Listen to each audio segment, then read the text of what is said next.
자, 지난 9월에 진수된 이 시대 거북선, 네. 도산 안창화. 아, 이거 함부로 붙일 수 있는 그 타이틀 아니지 않습니까? 그렇죠. 네, 우리나라에서 최초로 독자 설계 건조한 3,000톤급 잠수함인데요. 이 안에 들어가는 그 지휘체계라든지 소나라든지 이런 핵심 장비들이 또 국내에서 만든 거라는 거죠. 최대한 3주 정도 이 무리 부상을 안 하고 자망을 할 수 있는. 잠수함 타고 한번 자망을 한번 해봤습니다. 그 제주도에서. 옆에 물고기 예, 그렇죠. 그래서 또 다이버분들이 이렇게 뭐 해주시고 하는데 그래도 귀 아파요. 유보트가 화장실 문제로 자그마치 침몰을 하게 됩니다. 침몰을 하게 됩니다. 침몰까지. 네, 침몰까지. 경기 문제로 침몰을 해요? 네. 함장에 있던 슈리트가 변기를 사용하다가 바닷물이 변기를 통해서 역류하는 사고가 발생을 합니다. 문제가 생겨가지고 잠수함이 결국은 수면으로 부상을 할 수밖에 없게 되는 상황이 벌어지고 대잠 초계기에 잡히고 말죠.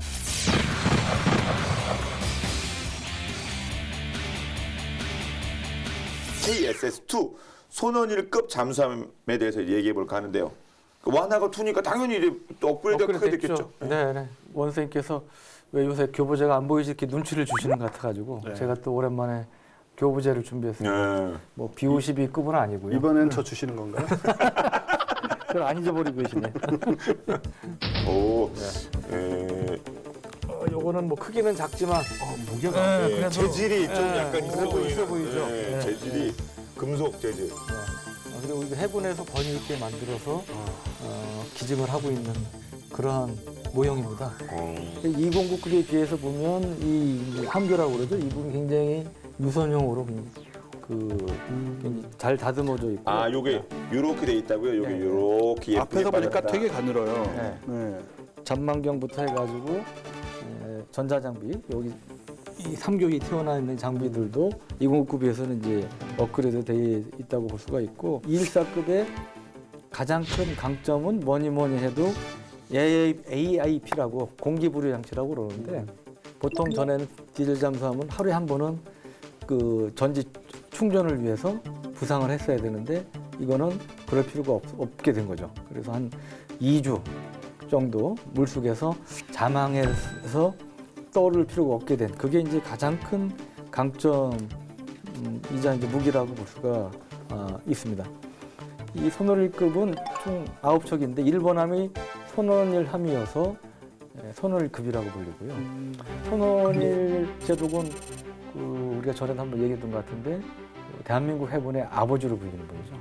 초대 해군 참모장 하셨고 국방장관도 나중에 하셨고 오늘의 해군을 만드는 데 있어서 그 토대를 닦으신 이런 분이라고 볼 수가 있는데 214급은 대부분 국내에서 이제 건조가 됐어요. 물론 이제 주요한 부품이라든지 기술은 이 독일에서 가져온 거고 이거는 대우조선 해양하고 현대중공업이 같이 이제 번갈아 가면서 건조를 했습니다. 그 물속에 이제 오랫동안 자망해 있었다 보니까 전투력은 장보고급에 비해서 한 3배에서 5배 정도 강화가 됐다 이런 평가를 이제 받고 있고 또 잠수함의 중요한 게 소리잖아요. 소리도 장보고급보다 더 작아졌다.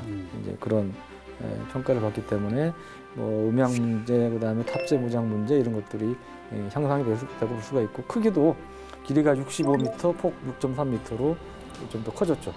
승조원은 한 40명 정도 타고요. 이 214급에는 이제 이름을 우리 그 항일 독립운동에 기여했거나 아니면 광복 후에 국가 발전에 기여한 분들 뭐 그런 분들 중심으로 이제 명명이 됐습니다. 1번 말씀드린 손원일함, 2번이 정지, 3번 안중근, 김자진함, 윤봉길함, 유관순함, 홍범도함, 이범석, 마지막이 신돌석함.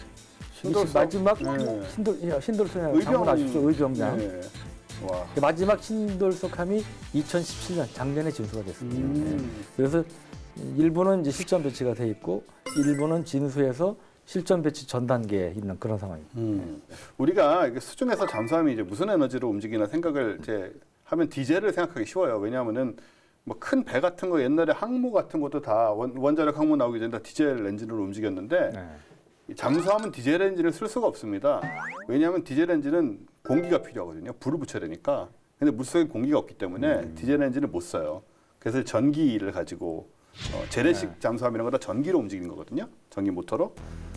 그래서 이제 이 KSS-1 같은 경우에는 아까 말씀하신 것처럼 이 납축전지, 축전지를 사용을 하는데 전기가 떨어지면 이제 뭐 어떻게 하느냐? 디젤 엔진이 있습니다. 이건 이제 가기 위해서 있는 게 아니고 물 위로 올라가서 이 축전지를 충전하기 위해서 엔진을 돌리니까 발전기죠. 예. 이 디젤 발전기를 돌려가지고 충전을 해서 다시 이제 내려가는 건데 이제 KSS-2에는 이제 기존 추진 방식에다가 이제 AIP 아까 말씀하신 AIP가 더해져서 이제는 충전 없이 2, 3주를 더 머무를 수가 있게 되고 외부의 공기 흡입 없이 이제 전기를 발생시키는 그런 시스템이 AIP인 거거든요. 내부에 이제 함내에 저장된 산소가 있잖아요. 숨을 쉬어야 되니까. 그리고 산소하고 연료를 사용해서 이제 충전지 충전을 하고 추진에 필요한 전원 공급이 가능한 시스템이다. 이렇게 보시면 되고 이 214급 AIP 시스템의 성능은 독일의 지멘스라고 있어요. 옛날에 그 핸드폰으로 우리한테는 많이 알려졌던 그런 SI로 시작되는 거죠. 예, 그렇습니다. 그래서 이 회사에서 개발한 120kW급 PEM 연료정지를 2기를 탑재를 하게 되죠. 네. 그 명명된 함이 손원이람, 정지함, 안중구함, 김좌진함. 네.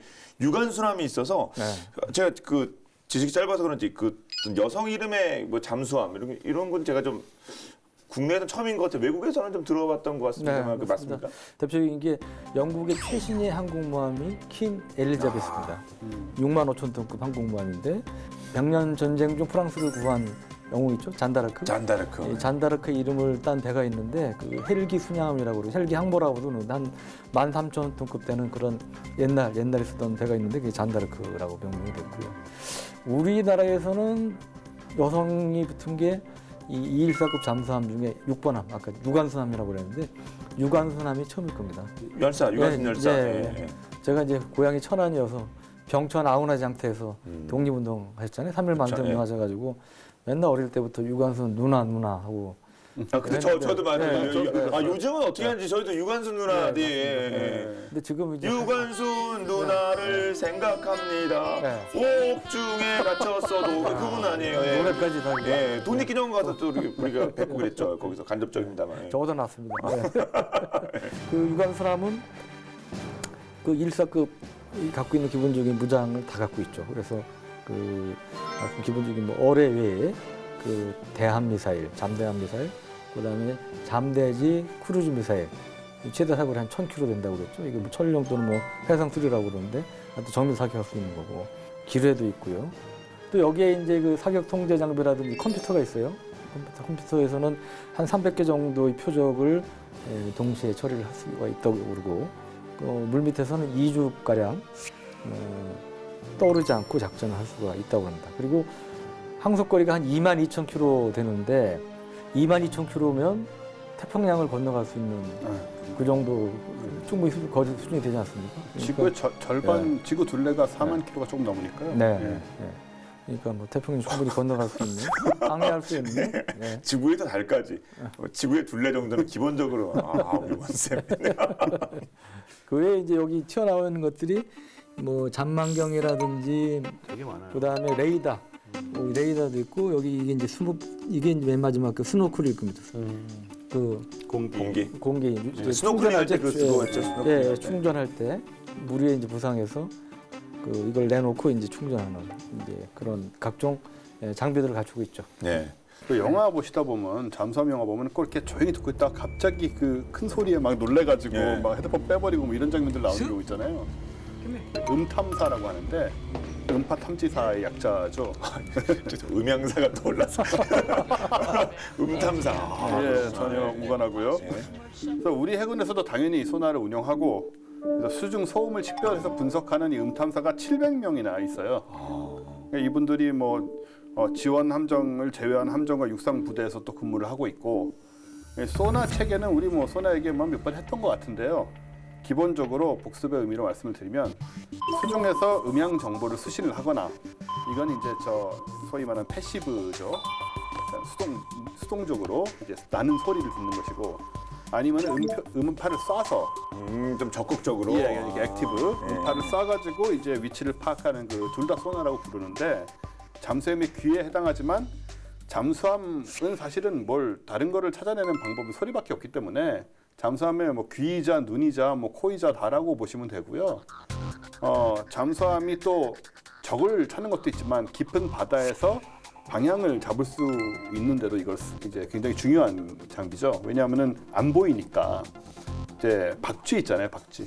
박쥐가 시력이 거의 없는데 동굴에서 이제 안 붙이고 다니는 거는 초음파를 뭘 내보내서 쏴서 모르죠. 그렇죠. 예. 초음파 반사해가지고 그걸 정말로 박쥐는 눈처럼 그렇게 느낄 수가 있대요. 모두 위치나 모양이나 그런 거를 그런 식으로 이제 물속에서 또 음파를 가지고 안전하게 또 잠응을 할 수 있게 되는 것이고. 근데 바닷속에 있는 잠수함을 음파로 찾는다는 게 사실은 그렇게 쉬운 게 아닌 것이 잡음이 정말 많고요. 뭐 물고기 무슨 뭐 5만 가지 거 다 있지 않겠습니까? 저도 스노클링 조금만 들어가도 이렇게 크잖아요. 파도치면에 네. 물 흐르는 소리 들리잖아요, 이게. 그러니까요. 그러니까 포클랜드 전쟁 때 그 영국 해군이 그 아르헨티나 잠수함인 줄 알고 뭐 폭레드 투하고 공격해 보니까 뭐 고래였다는 등 그러니까 뭐 그런 고래 게- 정어리 네. 때 뭐 이런 것들 해류도 소리가 나요. 물의 흐름도. 네. 그다음에 상선이나 어선 당연히 이 스크루 소리 나고요. 게다가 음파는 직진을 하지 않고 수온이 낮은 곳으로 꺾여갑니다. 아, 또 그런 것도 있어요. 예, 수온도 그래서 영향을 받아요. 위치가 정확하게 파악이 안 될 수가 있고요. 또 한류와 난류가 만나는 곳 있잖아요. 이런 데들에서는 물 덩어리가 생기는데 이게 꼭 잠수함 같이 보여요. 거기다가 잘못하면 공격을 할 수도 있죠. 아무것도 없는데. 아까 말씀하신 것처럼. 네네. 그래서 이 물속에서 바닷속에서 잠수함을 찾는 거는 소위 말해서 시끄러운 클럽에서 혼자서 클래식 음악을 듣는 것 같은 그런 섬세함이 필요하다라고 얘기를 하고 그러나 지금 이 순간에도 세계 이 바다 어느 곳에서 많은 곳에서 이 잠수함들이 상대방을 찾기 위해서 아주 이 거대한 헤드폰을 끼고 네. 아주 열심히 그리고 자기는 또 들키면 안 되잖아요. 이제 그 뭐라 그럴까요? 그 장군 멍군하고 있는 그런 경쟁을 계속 하고 있는 거죠. 그렇죠. 거기도 뭐 창과 방패 이렇게 되는군요. 예. 그렇죠. 그럼 이분들이 그러면 여러 이 잡음 중에서 잠수함에 뭐를 들으시는 거예요, 그러면? 우리는 보통 스크류에서 나는 소리만 생각하는데 물론 이제 그게 기본적인 거고 그 외에 함내에서 뭐 엔진부터 해서 여러 기계들이 있을 거 아닙니까? 기계들이 내는 소음이 있죠. 군함 타보면 배가 정박한 상태에서 우웅 하는 기본적인 소음이 있어요. 아니, 그 기계음이 있고 앞으로 가면 이제 움직이면 바닷물을 헤치면서 그 갈 때 바닷물과 부딪히면 하는 그런 소리가 있을 것이고 또 승조원들이 뭐 이렇게 떠든다든지 뭐 이러면 당연히 그 소음이 있을 것이고 하여튼 이런 여러 종류의 소음이 있는데 그래서 잠수함이 이제 중점을 두는 것 중에 하나 어떻게 하면 이런 소음을 최대한 줄이느냐 그거 가지고 이제 머리를 싸매는 거죠. 그러니까 뭐 스크류 형태도 바꾸고 그다음에 잠수함 내부 타보면 각종 기계들이 이렇게 좀 고착을 시킬 거 아닙니까? 이렇게 안에 이제 붙여놓을 때 바로 새 부치와 새 부치가 부딪히는 게 아니고 중간에 쉽게 뭐 고무 바킹 같은 거 끼워놔요. 그게 이제 서로 마찰음 같은 거 안 되도록 뭐 이제 그런 것들을 많이 끼워놓는다든지 이런 식으로 해서 최소한도로 소리를 내도록 그렇게 이제 만들어지는데 보통 보면 그 러시아 옛날 구소련 잠수함들은 소음은 좀 컸죠. 커가지고 미국이 이제 상대적으로 탐지하기 이제 쉬웠다고 그러고 중국은 근데 이 지금 러시아보다 기술이 떨어집니다. 중국 잠수함들은 러시아 잠수함보다는 더 소음이 큰 걸로 평가가 되고 있고 북한 잠수함 60년대에 만들어진 구형 잠수함이 많기 때문에 더 큽니다. 예, 중국의 신형 잠수함보다 당연히 더 크고요. 일본 잠수함이 이제 세계적으로 보면 굉장히 가장 조용한 편에 이제 속한다고 그러고, 근데 우리가 이제 보통 반대로 생각하시는 것 중에 하나가 원자력주인 잠수함은 소리가 작아서 또 센 걸로 생각하는데 그렇지는 않죠. 원자력 잠수함은 원자로 냉각 시스템과 관련된 감속기라든지 뭐 등등 해서 그런 장치에서 나는 그 소음이 있어요. 태생적으로 재래식 잠수함보다는 또 소음이 클 수밖에 없는 그런 또 이제 단점도 있습니다. 근데 그럼에도 불구하고 아까 잠깐 말씀드린 그 로스앤젤레스급 공경용 잠수함이 미국 공경용 잠수함의 가장 많은 숫자를 차지하고 있는데 이게 한 120데시벨 정도 된다고 그래요. 근데 이 정도면 보통 재래식 잠수함 소음 수준이라고 그래요. 그러니까 핵잠수함, 원자력 잠수함 치고는 좀 작은 편인 거죠. 우리가 작은 편이고 중국의 이제 초기에 공경용 원자력 잠수함의 한 급이라고 있는데 이거는 140데시벨. 그러니까 로스앤젤레스보다 상당히 큰 걸로 이제 평가가 되고 그래서 LA급 로스앤젤레스 잠수함이 환경이 좋으면 500km 이상 떨어진 곳에서의 한급 잠수함 수리를 잡을 수도 있다고 그럽니다. 500km요? 네. 근데 심지어는 1000km 얘기도 해요. 어떤 경우는. 저도 그걸 1000km가 어떻게 가능할까 싶은데 예. 1000km 막 잠수함 소리도 잡는다고 그러더라고요. 근데 이거는 공식적으로 확인된 게 아닙니다.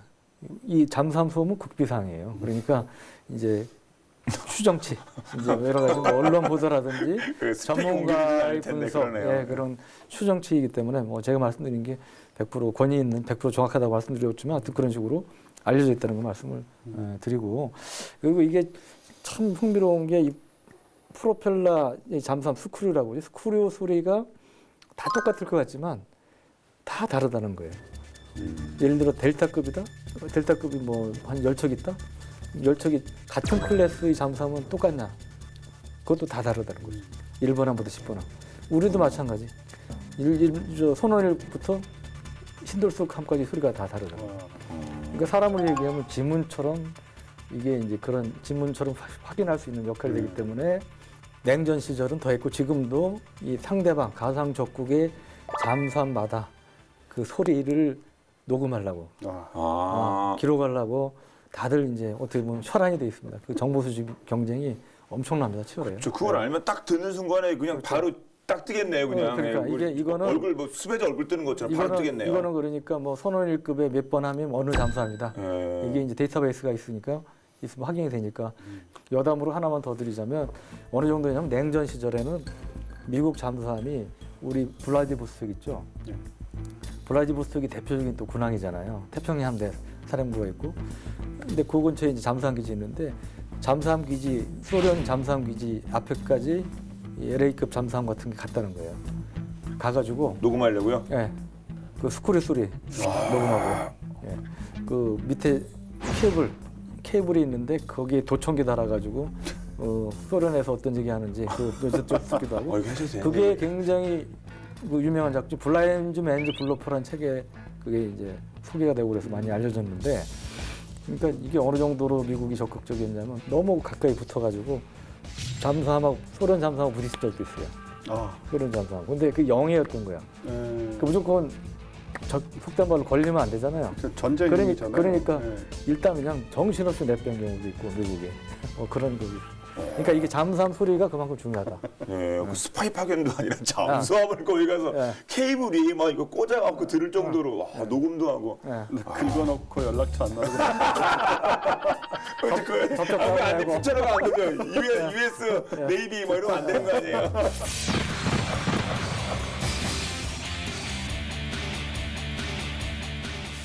크루라는 게 아까 말씀하셨지만은 구조도 좀 바꾸고 옛날에 뭐 5개였는데 날개가 7개로 바꿨다던가. 그럼 좀 더 소리가 덜 나나요? 예, 좀 부드러워집니다 소리가. 그리고 형태도 바꿔가지고 좀 굴곡을 좀 특수하게 줘서 덜 소리가 나게 만들고. 그 다음에 이제 내부에 아까 잠깐 얘기하셨는데 내부에 이제 그 구조물 자체에서 나는 소음이 있어요. 이제 쇠로 만든 거니까. 그래서 이제 X자나 H자의 고무 장비를 만들어가지고 이제 금속 연결 부위에 또 붙여서 그런 소리 안 나게 만들고. 승조원들은 이 밑바닥이 부드러운 이런 방음화를 신고 다녀야 돼요.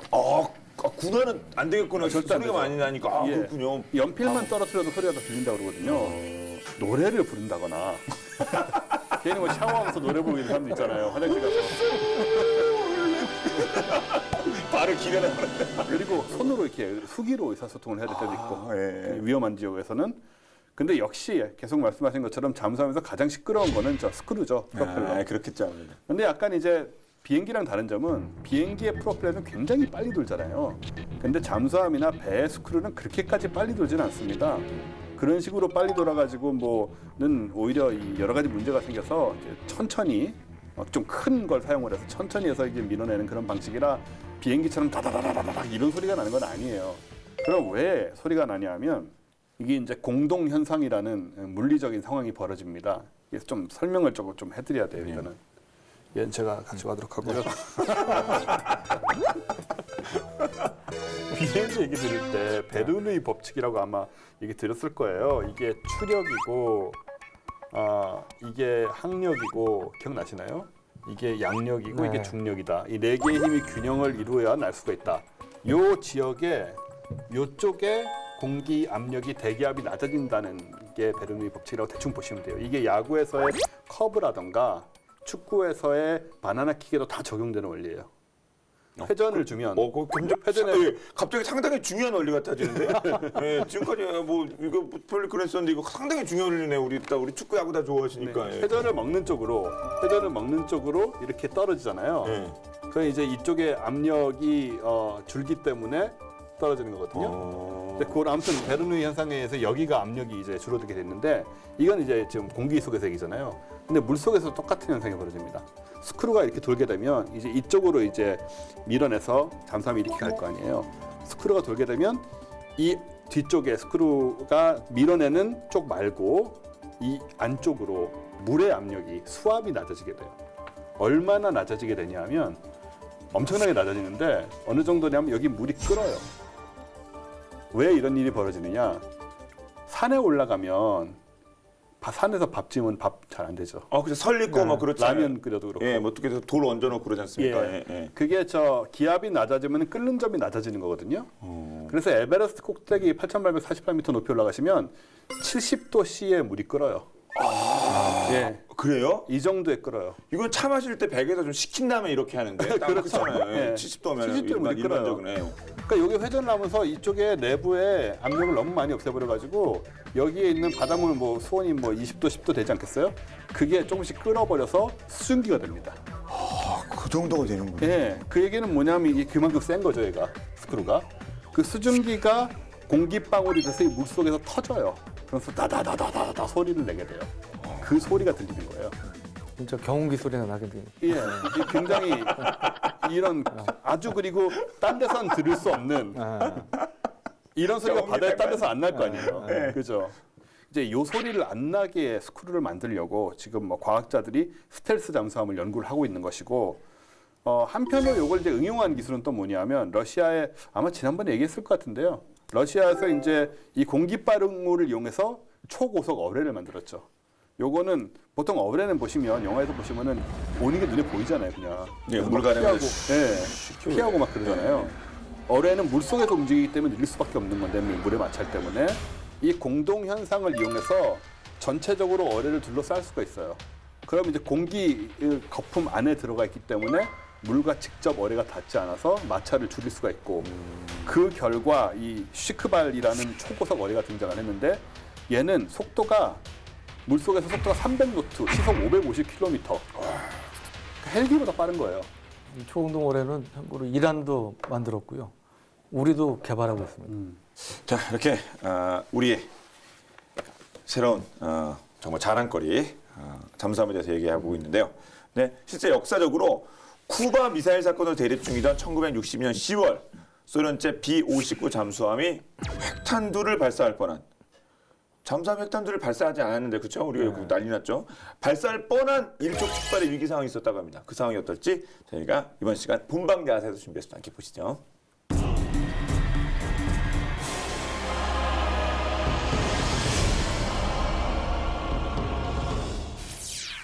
삶은 매일 매 순간이 선택의 연속인데요. 지금 우리가 살고 있는 오늘도 수많은 선택과 결정으로 이루어져 온 것이죠. 전쟁사를 살펴보면 순간의 선택에 따라 인류 역사가 좌지우지되는데요. 특히 소련의 핵잠수함을 주의했던 바실리 아르키포프는 순간의 판단을 통해 세계를 2번이나 구했습니다. 과연 그는 어떤 상황에서 어떤 선택을 한 것일까요?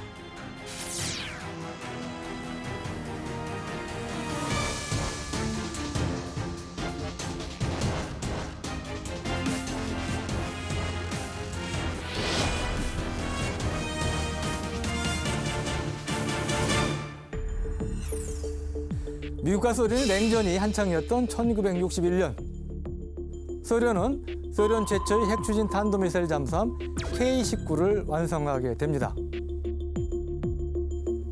호텔급 일본 함인 K-19는 1959년 4월 8일 진수해 1991년 퇴역했는데요. 그 과정에서 과부 제조기라는 별명이 붙을 정도로 화재, 가스 유출 등 끝도 없는 사고가 발생합니다. 특히 수많은 사고 중에서도 전 세계를 핵폭발 위험에 휘말리게 할 뻔한 최악의 사고가 발생하는데요. 과연 어떤 사고였을까요? 1961년 여름 바실리 아르키포프가 부장으로 복무하고 있던 K-19는 기동훈련을 위해 북극으로 향하고 있었습니다. 그런데 K-19의 냉각 시스템이 고장나 냉각수 펌프가 멈춰버린 것이죠. 결국 K-19 원자로 냉각기에 구멍이 나게 되고 방사능이 누출되는 사고가 발생했습니다. 이는 핵폭발로 이어질 수 있는 치명적인 사고. 유일한 해결책은 방사능이 유출된 냉각기로 대원들이 직접 들어가 냉각기를 수리하는 것뿐인데요. 더 큰 사고를 막기 위해 바실리 아르키포프는 결단을 내릴 수밖에 없었습니다. 결국 7명의 기관 요원들에게 위험을 무릅쓰고 수리 작업을 하도록 명령을 내리게 되는데요. 냉각기로 들어간다는 것은 즉 방사능에 노출돼 목숨을 잃을 수도 있다는 것을 의미하죠. 그럼에도 불구하고 기관 요원들은 위험을 알면서도 냉각기로 들어가기로 결단을 내립니다. 당시 요원들의 죽음에 대한 두려움은 상상도 할 수 없었죠. 결국 요원들은 말 그대로 목숨을 던져 맨몸으로 냉각기로 진입하고 식수 탱크를 급하게 개조해 원자로 냉각 개통과 배관을 잇는 응급 수리를 시도하는데요. 겨우 화학보호복과 방독면에 의지해 릴레이로 수리 작업에 임하게 됩니다. 자신의 목숨보다는 더 큰 희생을 막아야겠다는 일념으로 말이죠. 그리고 마침내 요원들은 냉각기 수리에 성공할 수 있었는데요. 이들의 영웅적인 노력으로 더 이상 방사능 물질이 누출되지 않을 수 있었고 핵폭발이라는 대재앙을 막을 수 있게 된 것입니다. 하지만 그 뒤 한 달 내에 기관 요원 7명은 전원 사망했고 2년간 10명이 넘는 승무원들이 목숨을 잃게 됩니다. 바실리 아르키포프 역시 말년에 방사능 노출 후유증으로 큰 고생을 하게 되죠. 하지만 바실리 아르키포프의 시련은 여기에 그치지 않았는데요. 1년 후인 1962년 미국과 소련을 핵전쟁으로 몰아넣을 뻔한 큰 사건이 발생합니다. 바로 미국과 소련이 대치했던 제3차 세계전쟁 발생 위기, 쿠바 미사일 위기입니다. 1962년 10월 1일 소련의 디젤 잠수함 4척이 미국 해군이 설정한 해상 봉쇄선까지 진입하게 되는데요. 소련 잠수함 모두 핵어뢰를 탑재하고 있었고 만약 공격을 받는다면 핵을 발사하라는 명령을 받아놓은 상태. 소련 잠수함 4척 중의 하나인 B-59에는 바실리 아르키포프가 부함장으로 복무하고 있었죠. 당시 미군은 소련군이 스스로 탈진해 수면 위로 나오게 하는 작전을 펼쳤고 소련 승무원들은 섭씨 60도에 육박하는 실내에서 하루에 물 한 잔만 마시며 버텼습니다. 절대절명의 핵전쟁 위기는 10월 27일 미군이 쿠바를 향해 자망 중이던 소련 B-59 잠수함을 포착하게 되었고 폭내를 발사한 것인데요. 물론 B-59에 핵무기가 탑재돼 있던 사실은 몰랐기 때문이죠. 공격을 받은 B-59의 함장인 발렌타인 사비츠스키는 핵전쟁이 시작됐다고 판단하고 바로 미국 함대를 일거에 경멸할 수 있는 핵어뢰 발사를 지시하는데요. 순간 핵어뢰 발사 승인권을 가진 부함장 바실리 아르키포프가 빠르게 제지에 나섭니다. 이걸 쓰면 바로 3차 대전이다. 기다려보자. 사실 부함장이 함장의 명령을 거역한다는 것은 군법회의에 해부될 죄인데요. 하지만 바실리 아르키포프는 핵어뢰 발사 거부권을 강력하게 행사하고 신속하게 교전 의사가 없음을 미군에게 알립니다. 그리고 그의 빠른 판단과 대처를 통해 미국과 소련은 가까스로 우발적인 핵전쟁을 피할 수 있게 되죠. 제3차 세계대전 발발은 이렇게 막을 수 있었습니다. 이후 바실리 아르키포프는 상사의 명에 맞선 죄로 군법회의에 서게 됐는데요. 다행히 공을 인정받아 무사히 넘어갔고 1980년대 중반까지 복무했습니다. 일촉즉발의 위기 속에서도 빠르고 현명한 판단으로 2번이나 세계를 구한 영웅 바실리 아르키포프. 매 순간 우리의 크고 작은 선택 역시 우리의 인생을 바꾸는 것은 물론 어쩌면 역사의 작은 부분을 바꾸고 있지는 않을까요?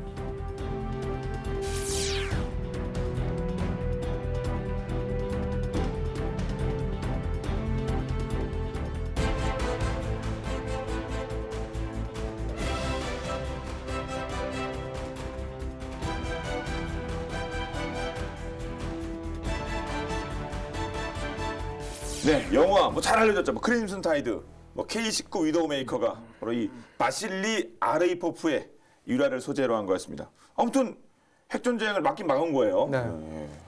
참 대단합니다. 일촉즉발의 위기가 참 몰랐는데 사방에서 많았습니다.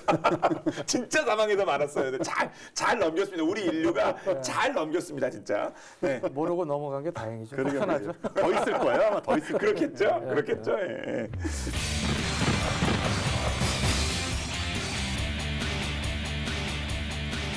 우리나라가 이 잠수함을 수출도 한다면서요? 네, 우리가 이제 수출까지 하게 됐는데 작년에 인도네시아에 잠수함을 수출을 해서 세계에서 5번째 잠수함 수출국이 됐는데 물론 계약은 이제 그 여러 해 전에 이루어졌고 물건이 작년에 이제 인도가 된 거죠.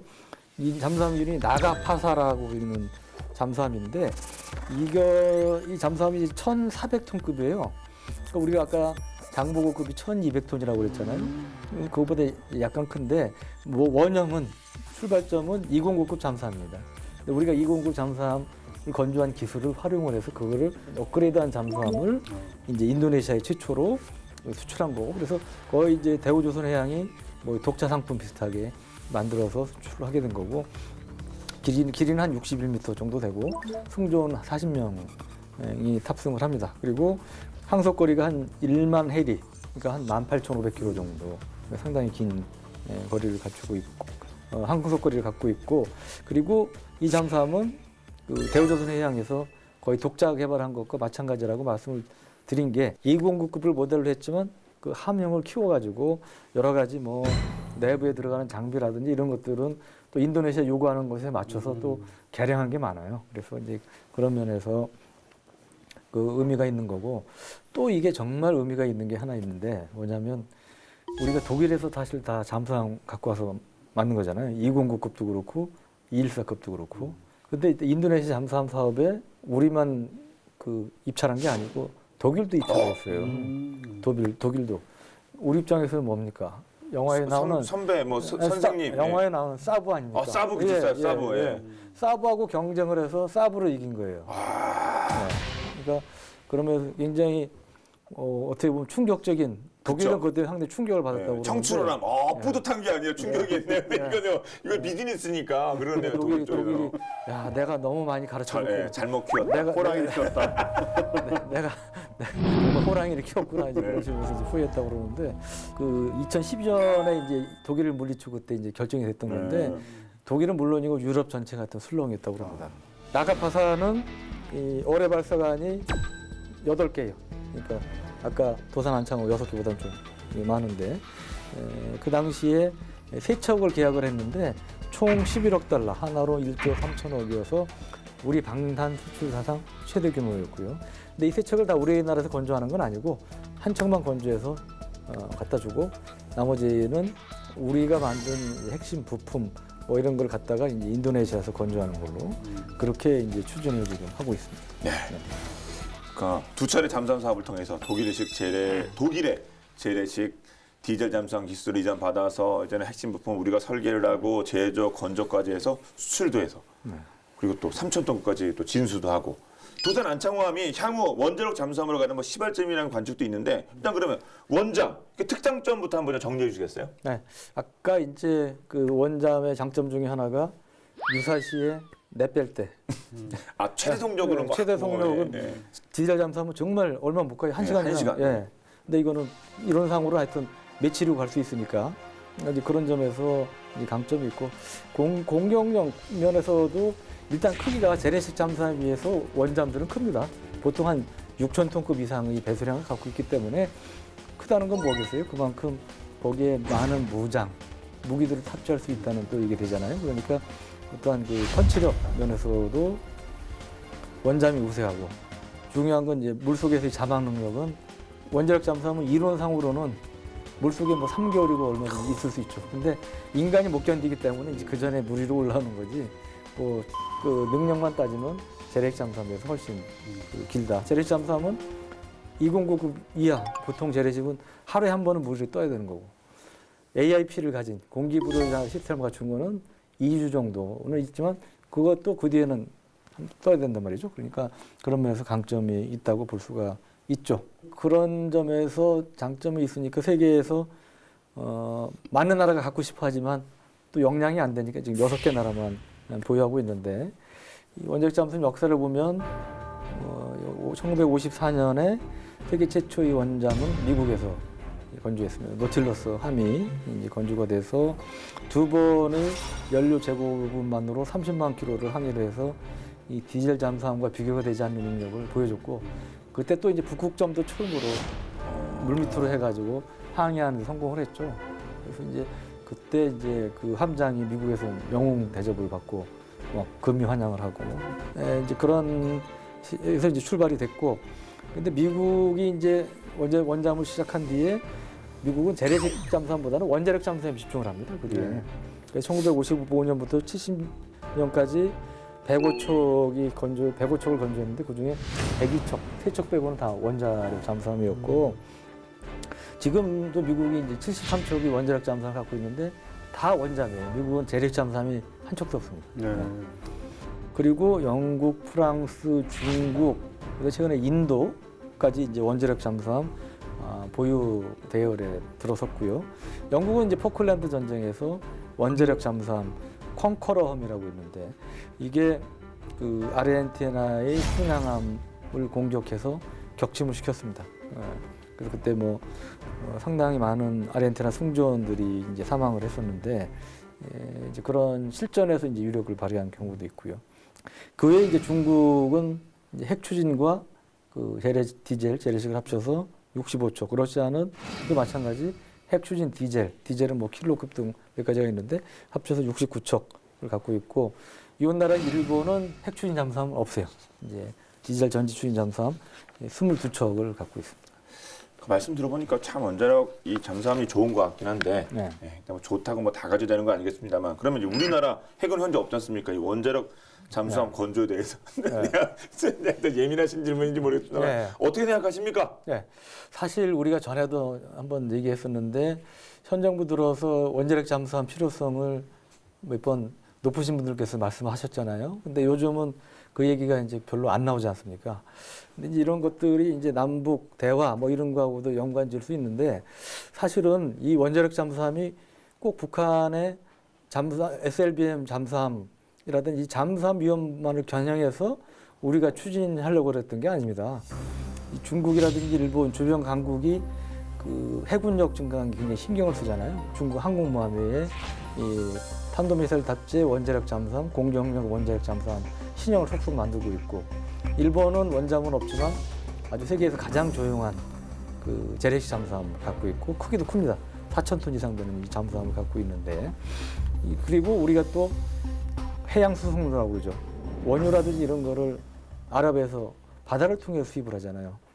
주요 전략물자, 원자재들을 바다를 통해 수입을 하기 때문에 이 해상교통로를 보호하기 위해서 우리가 해군력을 가져야 되는데 해군력에 있어서 그런 이지스함도 의미가 있지만 비용 대비 효과를 따져봤을 때 잠수함은 굉장히 우리한테는 효과적인 무기다. 특히 원자력 잠수함 같은 경우는 비용 대비 효과를 따져봤을 때 가성비가 있는 무기라고 생각을 하고 그런 면에서 저는 원자력 잠수함이 필요하다. 그리고 지금 스타트를 해야지 지금 하지 않으면 늦는다. 왜? 원자력 잠수함은 지금 시작해도 이게 속된 말로 물건이 나오는데 10년 이상 시간이 걸립니다. 그 설계해야죠. 연구 설계하고 그다음에 건조하는 데도 시간 걸리죠. 그러다 보니까 지금 시작해도 실전 배치하려면 최소 10년 이상 시간이 걸리기 때문에 지금 스타트를 해야 된다. 그래서 제가 감히 이 자리를 빌어서 말씀드리고 싶은 거는 제가 과거에 이제 원장 기사 쓰고 그래가지고 지금도 종종 댓글에 왜 유기자를 본 게임에 출연시키냐, 아웃시켜라 이런 말씀도 하시는데 그런 말씀 제가 겸허하게 들으면서도 이제 그런 말씀 뭐도 이제 뭐 할 수 있지만 제가 나름 이 원잠 이거를 이렇게 노력하고 있으니까 제 얘기도 한번 본 게임에서 계속 들어주셨으면 좋겠다는 말씀을 제가 감히 건의드립니다. 네. 그 말씀 들어보니까 다가올 그 평화 시대를 남북 네. 평화 시대를 대비해서라도 네. 원자력 잠수함이 필요하네요. 예. 네. 예. 자, 원생께서는 어떻게 생각하십니까? 저도 뭐 비슷한 생각이고요. 기본적으로 뭐 핵심 전략 무기 중에 하나이기 때문에 구비를 하는 것이 맞다고 생각이 되지만 아시다시피 이게 원자력이 걸려 있으니까 넘어야 될 문제가 되게 많잖아요. 네. 일단은 기술적인 과제로는 이제 원자로 소형화, 아주 안정된 소형 원자로를 만들어야 되는 이런 기술적 과제가 있는데 이런 걸 전수를 안 해주지 않습니까? 그러니까 그런 문제가 있고 그 다음에는 이제 원료인 우라늄, 이제 농축도 20% 정도의 우라늄을 또 구비를 해야 되는데 이것도 우리가 마음대로 이렇게 쓸 수 있는 게 아니라서 원자력 협정을 다 개정을 해야 되는 상황이고, 그래서 여러 가지로 좀 정치적인 기술적인 문제 걸리는 것들이 많이 있긴 한데 좀 풀어 나가면서 결국은 말씀하신 대로 지금부터 대비를 해나가는 게 맞지 않나 저도 그렇게 생각해요. 네. 그 아주 좋은 말씀해 주셨는데 약 첨언하자면 그 원자력 협정상 그런 한계가 있는 건 맞는데 일부 전문가들 가운데는 원자력 협정을 개정을 안 하고도 미국과의 협상을 통해서 할 수 있는 여지가 있다. 이렇게 또 얘기를 하시는 분도 있어요. 그래서 저는 그런 것들을 종합적으로 감안해서 이렇게 추진을 하면 어떨까 싶습니다. 네.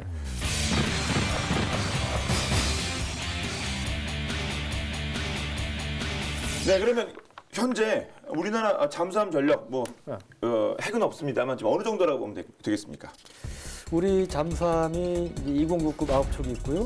214급도 그 다 실전 배치는 안 됐지만 9척까지 다 진수가 됐습니다. 그러니까 그것만 하면 거의 18척이 실전 배치가 돼 있거나 실전 배치를 앞두고 있는 상황이고 더구나 의미 있는 것은 도산 안창호 함도 이제 진수가 됐습니다. 그러면 3, 4년 내로는 이제 실전 배치가 되는 이제 상황을 맞을 텐데 이 질적인 면만 보면 독일 잠수함이 재래식 잠수함 중에 세계적으로 거의 짱이라고 그랬잖아요. 그러니까 이제 그런 우리 잠수함을 위주로 갖고 있는 거기 때문에 질적인 면에서는 사실 중국의 구형 잠수함보다 성능이 우리가 앞선다고 볼 수 있는데 숫자는 아직까지는 그렇게 충분하다고 좀 보지는 어려울 것 같고요. 일본의 경우가 지금 공식적으로 이제 18척에 22척 체제라고 하는데 일본 잠수함은 아까 말씀드렸지만 우리보다 크고 또 성능도 우수한 이제 그런 것들이 많기 때문에 저는 이제 그런 점에서 그 3000도급 우리 장보고 3급이 들어오면 209급이 1990년대 초반부터 들어왔기 때문에 이제 퇴역하는 상황이 됩니다. 그래서 숫자 자체가 크게 늘어나기는 어려운 상황인데 이제 그 지금 그 아까 말씀드린 대로 장보고 3급 이 전력화를 계획도로 단계적으로 업그레이드하는 형태로 해서 서둘렀으면 좋겠다. 그런 말씀을 좀 드리고 싶고요. 원잠 문제도 장보고 3급의 이제 배치 3 마지막 단계에서 이제 우리가 소형 원자로 뭐 스마트 원자로라고 해서 개발한 게 있기 때문에 넣으면 된다고 이제 보시는 분도 있는데 저도 그게 가능하면 그렇게 됐으면 좋겠는데 또 전문가들 가운데 기술적으로 매우 어렵다고 그런 분도 있어요. 그래서 그런 거는 또 너무 무리하게 하다 보면 사고가 날 수 있는 거고 그런 거기 때문에 현실적인 면을 감안해서 좀 추진하는 게 좋지 않을까 싶습니다. 그리고 이제 북한하고 비교하면 북한은 이제 잠수함정이 한 70여 척이 됩니다. 숫자는 우리보다 훨씬 많은데 그 중에 상당수는 이제 소형 잠수함이나 잠수정이 많습니다. 그리고 우리하고 비슷한 게 로미오급이라는 게 있는데 그게 한 20여 척 되는데 이거는 1970년대, 80년도에 때 구형이고 그렇기 때문에 성능 자체는 많이 떨어지고요. 그래서 그런 면에서 보면 잠수함 대 잠수함으로 붙으면 우리가 북한보다는 저는 유리하다고 봅니다. 네. 그럼 이게 도산 안창호함 이게 앞으로 우리 그 잠수함의 주력이 돼야 될 텐데 전략적인 무기로 성장 가능할까요? 저는 이게 전략 무기가 될 수 있다고 생각을 하는 게 아까 계속 얘기 나왔지만 그 SLBM을 장착할 수 있기 때문에 그 잠수함 발사 탄도미사일 6개의 수직 발사관이 있잖아요.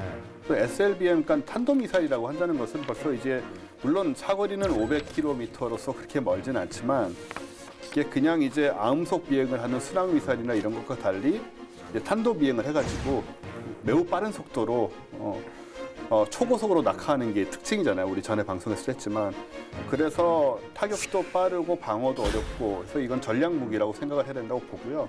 그렇기 때문에 도산 안창호함은 이제 전략 무기로서의 가치가 충분히 있다. 그렇게 생각이 되고 그래서 계획대로 2020년까지 이제 KSS-3 사업을 통해서 이런 성능의 잠수함 9척을 우리가 보유를 하게 되면 이제 우리나라 안보를 책임질 소위 그 21세기 거북선 이런 역할을 하게 되지 않을까 그런 기대를 하고 있습니다. 자, 이렇게 해서 잠수함에 대해서 심층적으로 분석해봤습니다. 해군 잠수함 사령부의 모토는 꿈, 도전, 창조라고 합니다. 그야말로 대한민국 잠수함의 꿈 그리고 도전, 창조의 시간을 짚어봤습니다. 오늘 본 게임은 여기까지 마치도록 하고 다음 주 더욱더 새롭고 흥미로운 주제로 여러분 찾아뵙도록 하겠습니다. 지금까지 저희는 본 게임의 MSG였습니다. 고맙습니다. 네, 고맙습니다.